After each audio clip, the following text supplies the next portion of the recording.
All right, guys, so this is day 3 of using a Bernese or microdosing and then gradual upward titration protocol to switch over from methadone and fentanyl to buprenorphine. So the target dose of buprenorphine today was 2 milligrams, and I'm going to give you guys the rundown on how everything went, of course.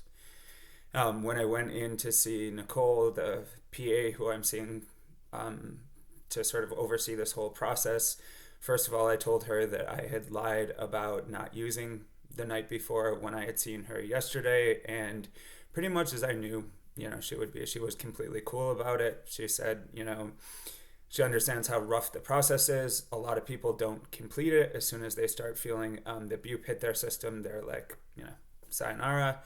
And it's the most natural thing in the world when you are that physically and mentally sick to go to, your chief comfort as an addict, which of course is your substance of choice. So she was really cool about it. In having that discussion, though, is actually useful because I realized that I had misinterpreted something that she said originally. Like when I first saw her about this on day 1, she said something along the lines of, on day 3, people usually never want to see her again. They absolutely hate her. And I had sort of interpreted that as, okay, day 3 is probably going to, like, that is the first really bad day for most people. And that's not true. So when I talked to her today, she said it's usually day 2 and day 3. In fact, oftentimes day 2 can be the worst. So again, this is day 3 for me. Day 2 was yesterday. And so that was actually like a little bit of a ray of sunshine to think like, okay, I had been telling myself that maybe I was just experiencing the worst part earlier on, and her saying that kind of gave me, gave me more fuel for my notorious magical thinking / self-delusion. So that was one kind of nice thing to come out of that. Now, she was very nice about the whole thing. I had, as I told you guys, a little bit of gabapentin to take for the first 2 days, and I don't have any left. I thought about asking her for some, and I really think that gabapentin should be prescribed as just a standard set of withdrawal management meds. It is hands down the best non-narcotic medication, non-controlled substance medication, I should say, that I've ever taken for opioid withdrawal. And it used to be handed out there wasn't a doctor in the United States who would begrudge an opioid addict a gabapentin script. But in the past few years, there's been increasing focus on how gabapentin is abusable in a very minor way, and also how it can cause dependence and withdrawal. And because of that, some states have scheduled it.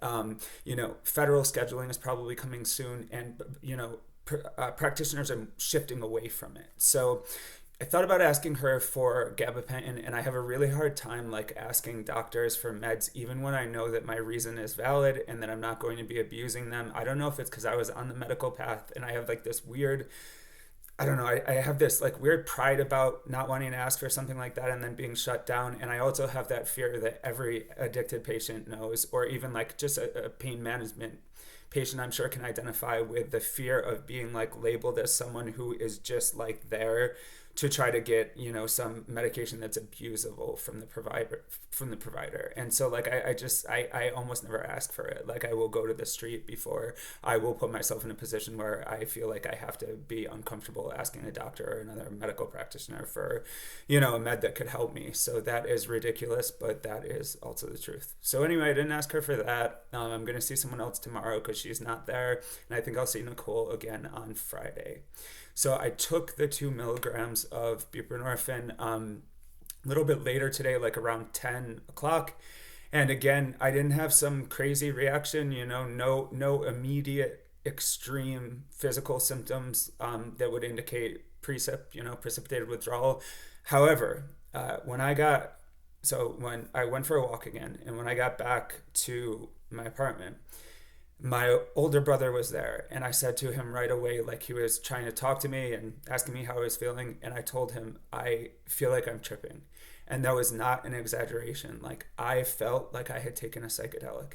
I had all these weird lights and patterns going on, and I had that same, so I was all sweaty and I got in the shower. And if you've ever been tripping and you had to go to the bathroom, or you had to perform, you had to cook, you had to do some normal activity, you can do it, but you have this weird like bodily distortion, a weird time distortion. Like it's a really strange feeling, but it happened to such an extent that it really freaked me out. And I realized afterward, like the reason that I was so worried was probably that like sometimes that kind of weird state, like for example an anaphylaxis, if you have an extreme allergic response, one of the early symptoms is actually an impending sense of doom. So I think I was afraid that really weird mental state was a prelude to like full precipitated withdrawal and much worse symptoms than I felt the previous 2 days. But it lasted for hours. Really strange feeling in my mind and body. My older brother and I said the same thing out loud to each other at once. We said, I'm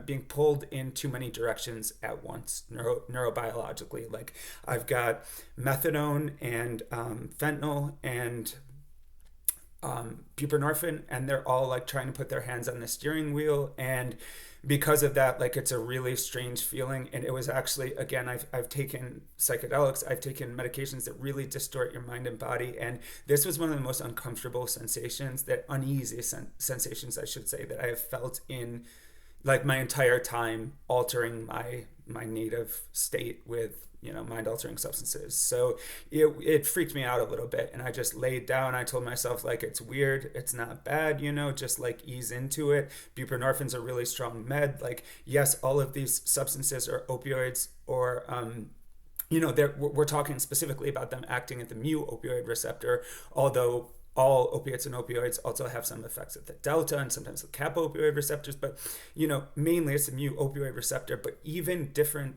opiates and opioids, when they hit that mu opioid receptor, they have slightly different responses. So they might be more like G protein coupled receptor based versus like beta arrestin based or biased. So there's so much that goes into it, and it's not surprising that when my body is making this switch, I have a really strange feeling. So I'm just I'm distracting myself, and by about 3 hours after dosing today, I was pretty sure I had, again, a very not surreal, but almost like hyper real effect from it. But I was pretty confident that actually the physical stuff wasn't as bad as yesterday. The extreme restlessness, the cramping and that kind of stuff was not as bad as yesterday. So that was a pretty big improvement, and that made me sort of like ease into the psychological discomfort to realize like, okay, this is not worse than yesterday. This isn't a progression. This is just like a path in a different direction, for my mind and body. So as far as comfort meds went today, the only thing I took today was clonidine. Again, that's just for that restlessness and anxiety, just to calm your nervous system down a little bit. I didn't have any gabapentin left, as I mentioned, and I also have this medication that I mentioned before called Atarax, which is like a glorified Benadryl. And the problem with that is that if I take it and it doesn't knock me out, it makes me incredibly uncomfortable. It makes the restlessness worse. It creates like a weird mental state that I compare to like having a fever on top of opioid withdrawal. Like I absolutely detest it. I always say, if you think opioid withdrawal can't get worse, take a shitload of Benadryl and you will understand how it can get worse. But it becomes like almost like hallucinatory, and there's already that component to begin with if it's really severe. So yeah, so okay, so final update is that I did not completely stop using Fent. So on day one of this whole protocol 2 days ago, I used 15 bags. Last night I used 8 bags, and today around like 4 or 5 p.m. I used 5 bags. So today, again, last night I felt the bupe starting to block in a major way. Today, when I shot up, it was not even 8 to 10% of the effect that I would have expected from that dose if I had taken it before this whole bupe protocol started. So it is what it is. Like, again, Nicole was very chill about like, if you continue using for a few days, it's not the end of the world. She said, like, just like you're going to continue your methadone until we're sure that even though it's in your system, it's irrelevant. It's not the end of the world if you're using Fent and slipping here and there. But she said the thing you really don't want to do is brute force it, like use massive doses trying to get an effect. So yeah, so I've cut down. So again, 2-3 weeks ago, I was using 2 or 3 buns a day minimum, or it was an awful day for me. So over these past 3 days, since the start of this protocol, I've gone again from 15 to 8 to today 5 bags. So I don't want to wait until I, shoot it and I get absolutely no effect. I'm trying to think. I think it was Charles I of England who gave he gave the signal to his own executioner.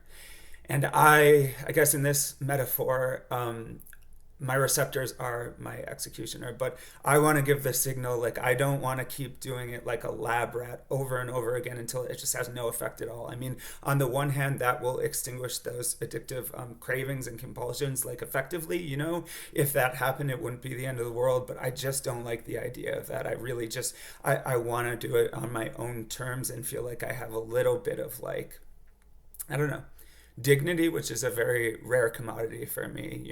Pretty much since 2017, 2018, I have had no pupils and very little dignity. So yeah, I'm on that last topic of wanting to, like, take a little bit back for myself. Like, I have talked to family and friends for brief periods these past couple of days, and a couple of people have commented on what I sort of noticed myself, which is that I am surprised by how much I'm starting to feel like more like quote unquote myself. There really is no myself that's a standard across, like, all contexts and neurobiological situations. But if myself is, like, closer to who I was as a baseline before addiction became the driving factor in my internal state and behavior, like, I notice what they're talking about when they say that I sound like old Brian, like, definitely darker, a little bit more sarcastic, but also more realistic, and with, like, with some of the same good qualities, but not having those good qualities be, like, ballasted by opioids and magical thinking and false confidence from substances. So I'll end on a hopefully relatively optimistic note like that. I love you guys, for real. Stick with me, and I will let you know how it goes tomorrow.